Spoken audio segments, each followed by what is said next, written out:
Praise the Lord and good morning. God bless you all. Thank you so much for joining this word and prayer ministry from God Ministries. आप सबका धन्यवाद और good morning. आज की सुबह का सलाम आप सभी को और धन्यवाद. आज फिर वचन और प्रार्थना की इस सेवकाई को गॉड मिनिस्ट्रीज के संग ज्वाइन करने के लिए. A God is a good God. And as the Bible says, He leads us into a green pasture. हमारा परमेश्वर एक बहुत भला परमेश्वर है और मैं धन्यवाद करता हूं कि वो हमें हरी हरी चराइयों में लेके चलता है. Now these green pastures are not just something like the thing that is like a lot of blessings, lot of money, lot of good things of the world, but this green pasture is His word. This is what I have learned in my spiritual life, that sometimes we think that green pasture is having all the materialistic things of the world. No. The green pasture is when God leads you and explains you His word to us. He gives you to eat every day. What do we get to eat? We get to eat the word of God daily. This word of God is green pasture. And that is what God has blessed us with. मैं धन्यवाद करता हूँ. Bible में लिखा है वो हमें हरी हरी चराइयों में चलाता है. परमेश्वर हमें रोजाना हरी चराई में लेके जाता है. बहुत से लोगों के लिए हरी चराई का मतलब शायद दुनियावी आशीषें हैं, दुनियावी ब्लेसिंग्स हैं, दुनियावी चीजें हैं. पर मेरी आत्मिक जीवन में, मेरे खुद के आत्मिक जीवन में मैंने सीखा है कि हरी चराई का मतलब परमेश्वर के वो वचन हैं, वो रोटी है जो वो मुझे और आपको रोजाना देता है. This is the green pasture where he brings you in, he makes you to lie down. वो आपको उस तराई तक ले जाता है जहां पे उसका वचन मिलता है. वो आपको वहां तक लीड कराता है, उस सेवक तक, उस जन तक जहां आपको ब्लेसिंग मिलती है, ताकि आप आशीषित हो सकें, ताकि आप ब्लेस्ड हो सकें. He leads you to the green pasture. Now, the word that I want to share with you today is from the book of Proverbs chapter 15 and verse 18. जो वचन आज आपके संग बांटने जा रहा हूं वो नीति वचन की किताब 15 बाब उसकी 18वीं आयत से है. क्रोधी पुरुष झगड़ा मचाता है, परंतु जो विलंब से क्रोध करने वाला है वो मुकदमे को दबा देता है.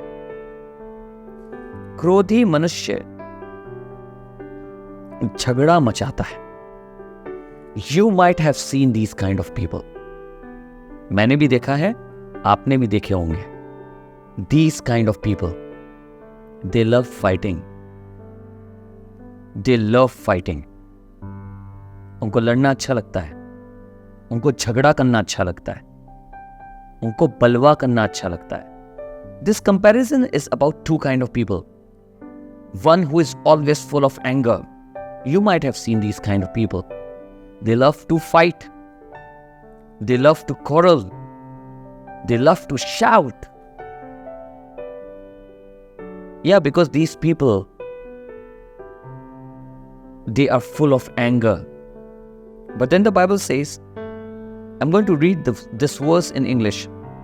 A wrathful man stirreth up strife, but he that is slow to anger apaceth strife. A wrathful man stirreth up strife. जो गुस्सा करने वाला आदमी है वो झगड़े को खूब उजागर करता है. बहुत से लोगों से ऐसे मेरी आपकी मुलाकात होती है, पर मैं एक जन को जानता हूं जिसका नाम यीशु मसीह है. लिखा है जब लोग उसके आगे चिल्लाते थे, लोग गाली दिया करते थे, लोग उपद्रव मचाया करते थे, तो वो चुपचाप रहता था. वो जवाब नहीं देता था, क्योंकि वचन में लिखा है वो अपने आप को सच्चे न्यायी के हाथ में सौंप देता था.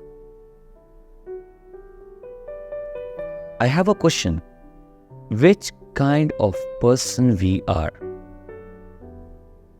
हम किस तरीके के लोग हैं? Are we a kind of people, those who stir up the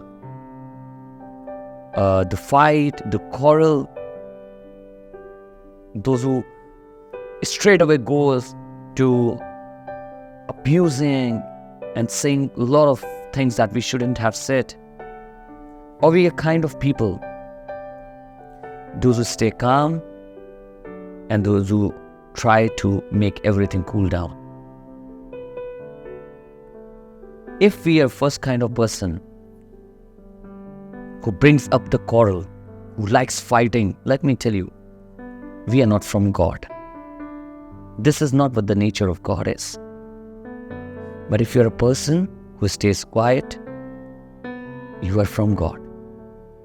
अगर आप बलवा करने वाले जन हैं, जो खूब हुल्लड़ मचाते हैं, झगड़ा मचाते हैं, तो मुझे और आपको अपने आप को जांचने की जरूरत है, क्योंकि हम खुदाबंद की तरफ से नहीं हो सकते।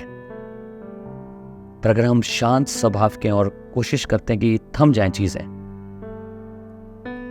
तो हम खुदावंद की ओर से हैं, क्योंकि हम खुदावंद के वचन को जानते हैं।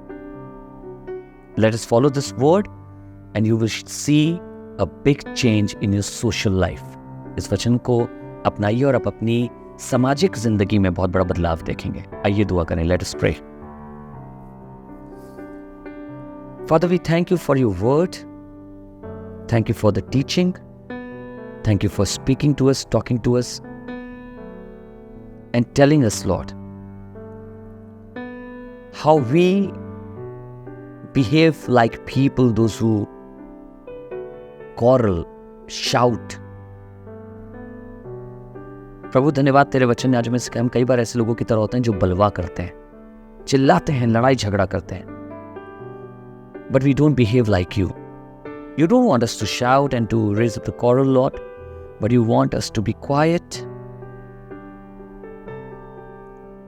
You want us to be, Lord, speaking nothing against your word or nothing against the teaching of your word. तू नहीं चाहता हम कुछ भी ऐसा बोलें जो तेरी शिक्षा के खिलाफ हो, but you want us to be calm. You want us to leave ourselves or to submit ourselves in your hand when somebody shouts against us and somebody quarrels against us. तू चाहता है हम तेरे हाथों में चीज़ों को सौंप दें जब लोग हमारे विरुद्ध उठते हैं और हमारे खिलाफ खड़े होते हैं, क्योंकि तू हमारे युद्ध लड़ता है, because you fight a battle. Thank you for your word. धन्यवाद प्रभु आज के वचन के लिए, प्रभु यीशु के नाम से, in the name of Jesus. Amen. God bless you. परमेश्वर आपको आशीष दे. May you have a wonderful day. God bless you all.